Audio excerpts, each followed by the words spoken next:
Welcome back, everyone. Great to have you here today. Can't wait to get into episode 2462 of the Cabral concept.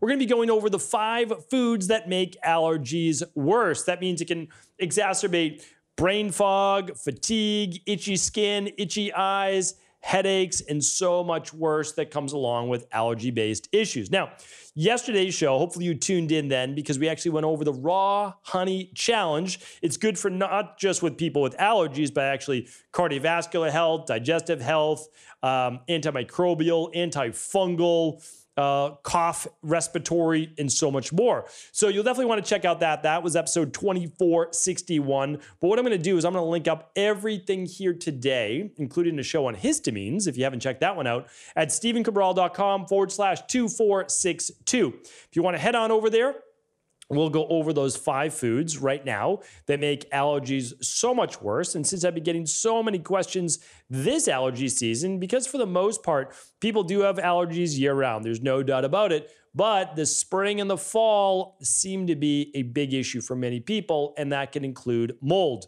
because dust, mold, and pollen seem to be the big 3 from the environment that are absolutely worse in the fall when leaves are falling and decaying, as well as in the spring after the snow melts for many people up in the north, and those decayed leaves and grass, all that have grown mold over the winter. Definitely want to check it out. I've talked about this on many podcasts before. 51% of homes in New England and the north essentially have some level of mold in them too. And so again, we have to take this very seriously. Allergies, mold, dust, pollen, all these things can affect your health. And what happens is it builds up inflammation over time. That inflammation can then exacerbate pretty much any genetic-based issue you may have locked inside of you. So without further ado, let's get into it. The first one is busting the myth right off the bat of yogurt actually being helpful for your allergies. Okay, I will tell you this. As someone that used to suffer from debilitating allergies, as I shared yesterday, I was absolutely miserable. Couldn't even go to work for about 2 weeks during the springtime because my eyes would be swollen shut. I can tell you for sure that yogurt only makes most people worse. And here's why. Yogurt, yes, it contains some of those probiotics, but we're talking like 1, 2, maybe 3 strains, but it contains higher levels of histamines as well. That means in the moment, if you're having allergy-based issues, yogurt can be absolutely devastating and only fill up that rain barrel to a greater degree. I'm telling you right now, there is no better analogy for allergies than the rain barrel effect. Without a doubt, that's how I first learned about it, is that I had year-round allergies, but they weren't debilitating. I just had year-round itchy eyes, swollen eyes, brain fog, fatigue, headaches in the afternoon. No doubt about it. Some of it was from food allergies that I didn't know I had, food sensitivities, and some of it environmental based. But here's the thing. You just head into the springtime, those trees begin to bud, pollen starts to hit the air, and then boom, my rain barrel's overflowed, and now I have all these debilitating symptoms. So yes, I do not disagree that probiotics can be quite helpful, like no doubt about it for allergies. What you first want to do is clean up your gut. I mean, that's the biggest thing, is you want to make sure you don't have candida overgrowth, SIBO, H. pylori, or parasites. Then you want to get rid of that, and then you want to heal and seal the gut. Again, I'm not giving you any medical-based advice or medical-based diagnosis, treatment plans, or cures, but if you have gut-based issues, I can't recommend enough either testing to find out what they are by looking at the gut bundle at stephencabral.com/labs. And again, you can run these labs with any integrative health practitioner level 2 or your local naturopathic doctor, or just go right in the protocol if you choose to, and that's at stephencabral.com/CBO. Again, do what you feel is right for you, but there's no way that anybody's overcoming allergies without fixing their gut. There's just absolutely no chance. Like there's no chance at all. Because when you have a permeable gut and this bacteria, yeast, pathogens, proteins, etc., spilling in your bloodstream, it increases inflammation. That inflammation is going to increase what? Whatever you're predisposed to.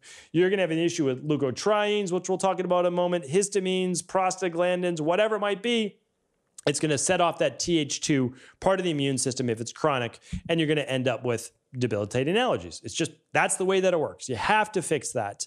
That's the first and foremost. Okay, so Greek yogurt, no. Probiotics, yes, but not in the moment. I'm telling you, if you start adding probiotics while you have allergies, like that season, it's gonna be a disaster. Now, outside of your main time of the year, fall, spring, whatever it might be, yes, then you will want to absolutely clean up the gut and use some probiotics. Could you use some Greek yogurt at that moment in time? Maybe. You know, maybe. You'll just have to see if it works for you. I would start really small. I would always go with a Greek or sheep-based yogurt, never cow's milk-based yogurt. All right, so we can start there. And then, of course, you can always try a coconut-based yogurt. But honestly, like, people are eating yogurt for a lot of health-based issues. I don't know. Unless you have diarrhea, loose stool, something like that, where it can be very, very beneficial, I'd rather use a probiotic where I know the amount of strains that I'm getting, I know the particular strains that I'm getting, and I know the dosage.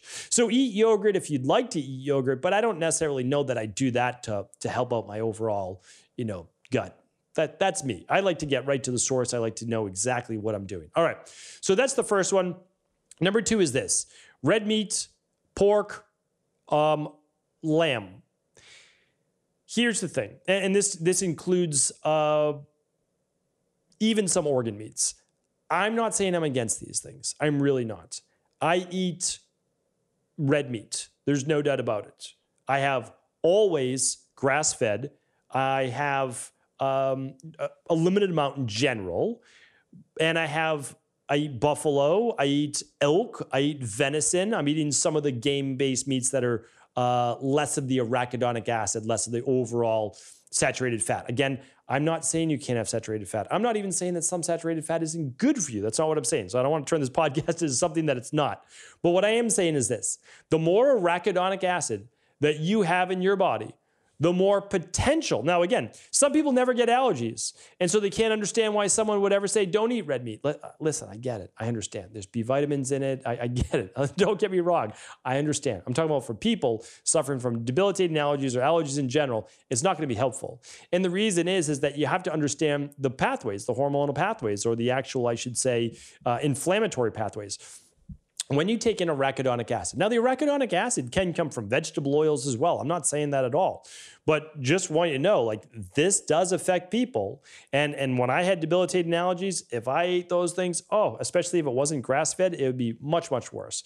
So here's the thing.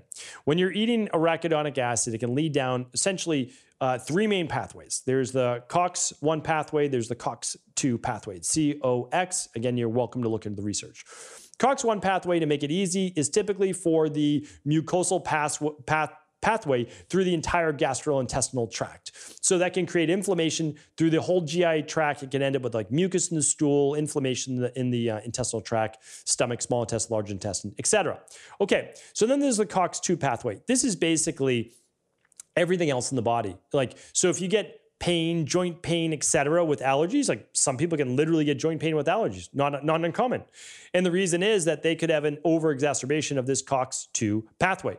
And again, arachidonic acid simply can lead to the expression of this increase in what's called prostaglandin. So COX-1 pathway, COX-2 pathway increases prostaglandin, specifically prostaglandin series 2. The prostaglandin series 2 then causes the heat, right, that we feel with the inflammation, the fever, the pain, the cytokines, the histamine-based release. All right, so just understand that it's only going to make it worse while you're in it. Now, some balance with the anti-inflammatories that I've been talking about over the past couple of weeks, not as big a deal, especially if you're taking in EPA and DHA, but more EPA than DHA. And what I'm going to do is I'm going to link up those shows because I don't want to rehash what we just spoke about over the last 2 shows.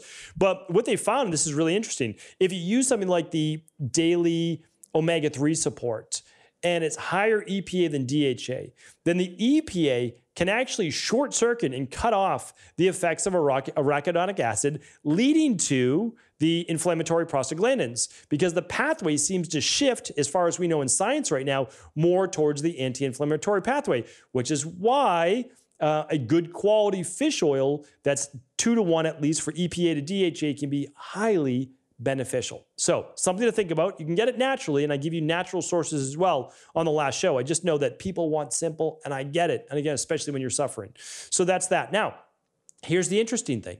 Why couldn't I get over my allergies even though I had studied so much about allergies and arachidonic acid and inflammatory pathways and natural antihistamines, et cetera, because there's one more pathway. And that's what almost no one knows about or talks about. And that is the LOX pathway. So we've got COX-1, COX-2, and LOX, LOX. And essentially, this one affects more people with lung-based issues, asthma-based issues, and can create a lot more maybe post-nasal drip or mucus in the lungs. That's more what I'm prone to. Didn't know about it. None of my doctors ever mentioned it. And it has to do with what's called leukocytes and leukotrienes. And so I did not get fully better until I understood how to balance leukotrienes. And that's a topic for a different show, but I'm giving you the basis and the foundations now. Fix your gut, heal and seal the gut, then begin to work on balancing what's called Th2 immune dominance and overall stress in the body. It takes time, but you can absolutely do it. Now, arachidonic acid, though, can move down any one of those three pathways I just shared with you. Okay, so am I saying never to eat red meat again? That's not what I said, all right? I'm just saying go easy, go easy, especially if you're dealing with allergy-based issues. All right, the next one is aged cheese. Now, some people have no issues with some raw, fresh goat cheese, okay? Some people have no issues with that, some raw sheep cheese that's fresh, right? So, but if it's an aged cheese, that will drive people's allergies crazy because of the high levels of histamines, all right? So that's number 3. I don't think I need to say too much about that more. Cheese is going to drive your allergies crazy. So you're going to lay off the cheese. Number 4 is citrus-based fruits. And this is a little bit more of a myth as well. So I wanted to share this with you. People with allergies are told to get in a lot of vitamin C. Vitamin C is a natural antihistamine. I completely agree with that. And I gave you many allergy-fighting anti-inflammatory foods on a previous podcast that I'll link up today at stephencabral.com/2462. It was our show on actually foods that fight allergies. I think it was just because I'm getting so many comments and questions. Yeah, it was just 2 weeks ago, right? Yeah, just 2 weeks ago on 2449. We'll link that up for you. 7 foods that fight allergies naturally. You'll want to check that one out. So hopefully that, this is going to be the last show basically on allergies for a while, but this should help all those people dealing with the fall-based allergies and into winter. So here's the thing. Yes, citrus fruits can be very high in vitamin C. And so they can be very beneficial as an anti-inflammatory and I would say as an antihistamine more specifically. The problem is many citrus fruits are loaded with histamines. So they do not do you that benefit. So that's a little bit of a myth as well. So now you can get in other fruits that is high in vitamin C that are not also high in histamines. So this brings me to basically my last link for you. If you've never heard about histamines before, I think it's important to study them. If you're someone that's dealing with joint pain, brain fog, headaches, inflammation in any way, you need to know about histamines. You really do. And so what I'm going to do is have my team link up my podcast on histamines, and I believe it even has a food list for you and what you want to know about histamine foods, because if it's aged, it's spiced, if it's fermented or it's smoked, you want to be careful, just in general, but especially if you have allergies. All right. The last one today is bread. Everyone's beloved bread, even what's held up on a pedestal right now is sourdough. Sourdough is like, I don't know, it's the magic bullet, right? Like if we only all had a little bit more sourdough in our diet, that would heal the world. Well, I'm not sure that I necessarily advocate that or believe in that. I think what happens is we move towards our biases. People love bread. I love bread. Bread is delicious. I mean, it's one of the best foods in the world. It really is. But that doesn't necessarily mean that it's super healthy for us.